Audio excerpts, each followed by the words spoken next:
Hello everyone, this is Mohammad Hussain MBBS first year student from doctor RML IMS Lucknow.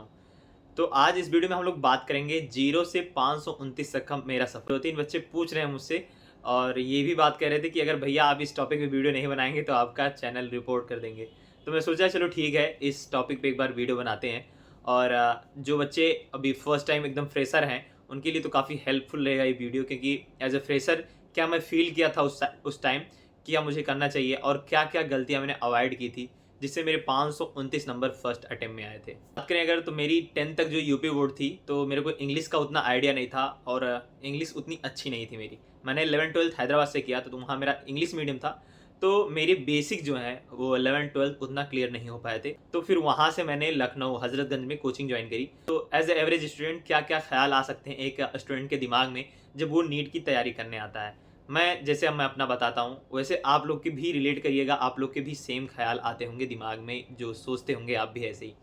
तो मेरा ये रहता था पहले कि नीट में अगर सिलेक्शन लेना है, तो बहुत सारी किताबें लगानी है, बहुत सारा किताब लगाना है, बहुत सारा क्वेश्चन सॉल्व करना है, एनॉर्मस एकदम, और एकदम आईआईटी एडवांस तक सॉल्व करना है। पहला क्वेश्चन ये रहता था।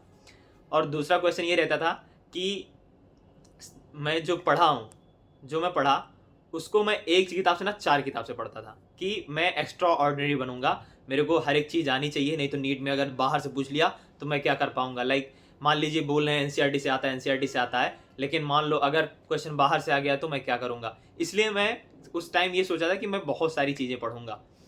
तो यहाँ आके मैं शुरू में ऐसे ही स्टार्ट किया। जब हैदराबाद से इतनी मोटी-मोटी किताबें लाया था, मुझे नाम नहीं याद है, बहुत मोटी-मोटी किताबें थी कि अब मैं नीट की तैयारी करने जा रहा हूँ, मेरे को 720 में 720 मार्क्स स्कोर करना है। ये हर एक बच्चे का ड्रीम होता है, जब वो फर्स्ट अटेम्प्ट में अपीयर होता है ना, तो उसका यही रहता है कि भैया अब तो हम तोड़ देंगे, 700 मार्क्स प्लस जाएँगे, मुझे एम्स जल्द ही तो अलॉट हो जाए। तो ये एक्सपीरियंस इसलिए शेयर कर रहा हूँ, ताकि आप अपनी गलतियाँ जो दिमाग में as a normal student, as a average student आती हैं, वो सबको अवॉइड कर सकें। मेरे सर ने मुझे एक बहुत अच्छी बात बताई कि सिलेक्शन उनका होता है जो चीज़ें बार-बार करते हैं, ना कि बहुत चीज़ें करते हैं। उनका भी 4th या 5th अटेम्प्ट में हुआ था, वो केजीएमसी से एमबीबीएस हैं।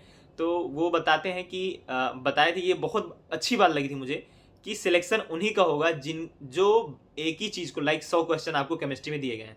तो आप वो 100 क्वेश्चन को इतनी बार कर लेना कि हर एक क्वेश्चन का तरीका फ्रेम हो जाए आपके दिमाग में। ये बहुत अच्छी बात लगी थी मुझे। मैं क्या करता था कि वो 100 क्वेश्चन तो देते थे वो, प्लस जो मैं मोटी-मोटी किताब लाया था उसमें 400-400 क्वेश्चन होते थे एक चैप्टर के। तो वो चीज़ें करने में बहुत टाइम चला जाता था और फिर जो बड़े-बड़े क्वेश्चन मान लो 1-2 नहीं आए, तो अपने आप को बहुत इन्फीरियर महसूस करने लगता था, यार ये मुझसे नहीं हुआ, अब नीट नहीं होगा क्या मुझसे? जो टॉपर होते हैं ये सब तो लगा लेते होंगे। ये सब चीज़ें आती थी। ऐसे ही मैं बायो में भी फ़ॉलो करता था। इससे मेरा टाइम बर्बाद हो रहा था, ये स्टार्टिंग के 2-3 महीने। तो सर ने जैसा बताया मुझे कि ये सब चीज़ें हटाओ, एनसीईआरटी चिपको और जो मैं नोट्स बता रहा हूँ वो पढ़ो, उतना मोर देन इनफ है, सफिशिएंट है। तो मैंने वो स्ट्रेटजी फ़ॉलो की उनकी। तो जैसे मैं बताया, स्टार्टिंग में इतना लगा रहा था मैं, सॉल्व कर रहा था इतनी मोटी-मोटी किताबें, और टेस्ट में मेरे परफॉर्मेंस एकदम नल्ल रहते थे, कुछ नहीं आते थे, सच बताऊँ आपको तो। मतलब लाइक 720 मार्क्स का हो रहा तो 250 नंबर, 300 नंबर ऐसे आते थे मेरे टेस्ट में। तो मैं सोचता था, यार इतना अच्छा कर रहा हूँ, कैसे मेरे 700 नंबर आएँगे, मैं कैसे एम्स दिल्ली जाऊँगा? तो डॉक्टर हरिओम गंगवार सर थे यहाँ लखनऊ में, तो वो भी यही बात बोलते थे कि बायो वो पढ़ाते हैं, तो वो भी यही बात बोलते थे कि आपको चीज़ें बार-बार करनी है, ज़्यादा नहीं करना है, जितना मैं दूँ उतना ही पढ़ना है। तो उनकी ही एक किताब थी बायोनीट करके, बायोलॉजी के लिए बेस्ट बुक है वो, और मैंने वही सॉल्व किया, स्टार्टिंग में लिया। और केमिस्ट्री सर का मॉड्यूल था और एलन से उन्होंने किया था, तो एलन के नोट्स थे पूरे, तो बहुत अच्छे एकदम प्रॉपर नोट्स थे, तो मैं उसी नोट्स से पढ़ा था।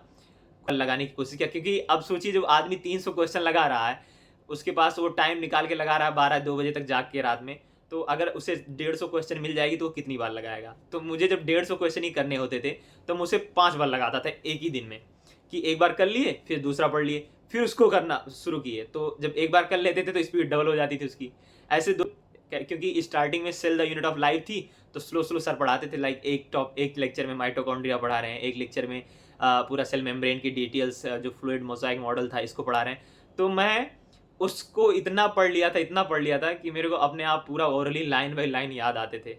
फिज़िक्स थोड़ा-सा भी समझ में नहीं आता था और टीचर्स भी उतने अच्छे नहीं गाइड कर पाए थे जो फिज़िक्स के थे, ना ही उतना अच्छा कॉन्सेप्ट डिलीवर कर पाए थे। तो उसकी टीचर्स की कुछ गलती, कुछ कह सकता हूँ मेरे भी उतना एक्सपीरियंस नहीं था कि क्या लगाना चाहिए क्या नहीं लगाना चाहिए। फिजिक्स उतना अच्छा परफॉर्मेंस नहीं रहा।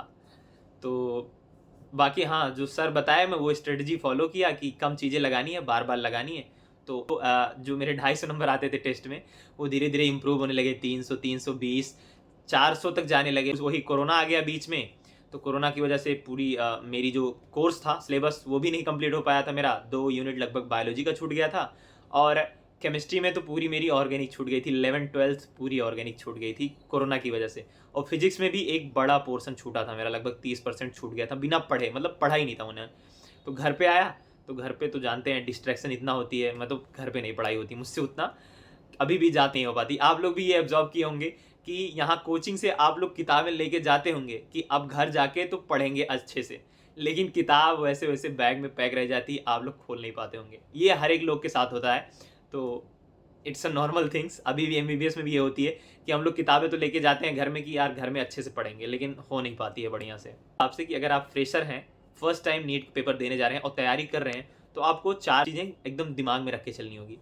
पहला, दोस्तों के साथ उतना घूमना नहीं, ये बहुत इंपॉर्टेंट बात है। मैंने उतना घूमना टहलना नहीं किया था फर्स्ट अटेम्प्ट में। फर्स्ट टाइम में क्या, मैं थर्ड अटेम्प्ट तक भी नहीं उतना घूमा टहला था, क्योंकि यार एमबीबीएस में आओगे तो डेली कहीं ना कहीं पार्टी होती है, इधर चलो उधर चलो, उनकी पार्टी हो रही, इनका बर्थडे पार्टी चल रहा, बहुत पार्टी करने का वक्त है। तो आप पढ़ाई पे ज़्यादा ध्यान देना है, ज़्यादा से ज़्यादा समय आपका पढ़ाई पे ध्यान देना है। सेकेंड चीज़, आपको जो जो टीचर जहाँ भी आप कोचिंग कर रहे हैं, तो जितनी भी रिसोर्सेज वो प्रोवाइड कर रहे हैं उसको सॉल्व करना है, ना कि इधर का लगा लें उधर का लगा लें। क्योंकि मान लिया अगर कहीं आपको लगे कि टीचर्स के जो सवाल हैं वो अच्छे नहीं हैं, तो मैं बताया भी हूँ कि मैं केमिस्ट्री के लिए एमटीजी चैंपियन सॉल्व किया था, वो बहुत ही अच्छी किताब लगी थी मुझे। लॉजी के लिए भी आप बायोनीट या एमटीजी चैंपियन ट्राई कर सकते हैं, दोनों ही काफ़ी अच्छी किताबें हैं। और फिजिक्स के लिए एलन का या आकाश का मॉड्यूल ले लो, बेस्ट मॉड्यूल्स है, क्योंकि उसमें चीज़ें बहुत अच्छे तरीके से एक प्रॉपर वे में दी हैं। हाई वेटेज वाला जब वीडियो बताया हो ना, उसको आप जरूर देख लें। उससे क्या करेंगे ना, उससे ये होगा कि उन चैप्टर पे आप ज़्यादा फोकस करेंगे तो आप इजीली 600 प्लस जा सकते हैं एज अ फ्रेशर। मतलब आपका फर्स्ट अटेम्प्ट में ही सिलेक्शन हो जाएगा आराम से। क्योंकि तो आशा करता हूँ आप अब मेरी वीडियो रिपोर्ट नहीं करेंगे, लाइक करेंगे और अपने दोस्तों के साथ शेयर करेंगे, ताकि आपको भी हेल्प हो, उन्हें भी हो और मुझे भी हेल्प हो, ताकि मेरा मोटिवेशन जो है वीडियो बनाने को लेके वो बना रहे। क्योंकि यार यहाँ ना एमबीबीएस में जब आओगे, आप लोग बोलते हैं ना कि बहुत टाइम होता है, लेकिन आप देखोगे आओगे ना, थोड़ा सा भी समय नहीं मिलता है आपको कि। तो इतनी सी बातें थी। All the best. और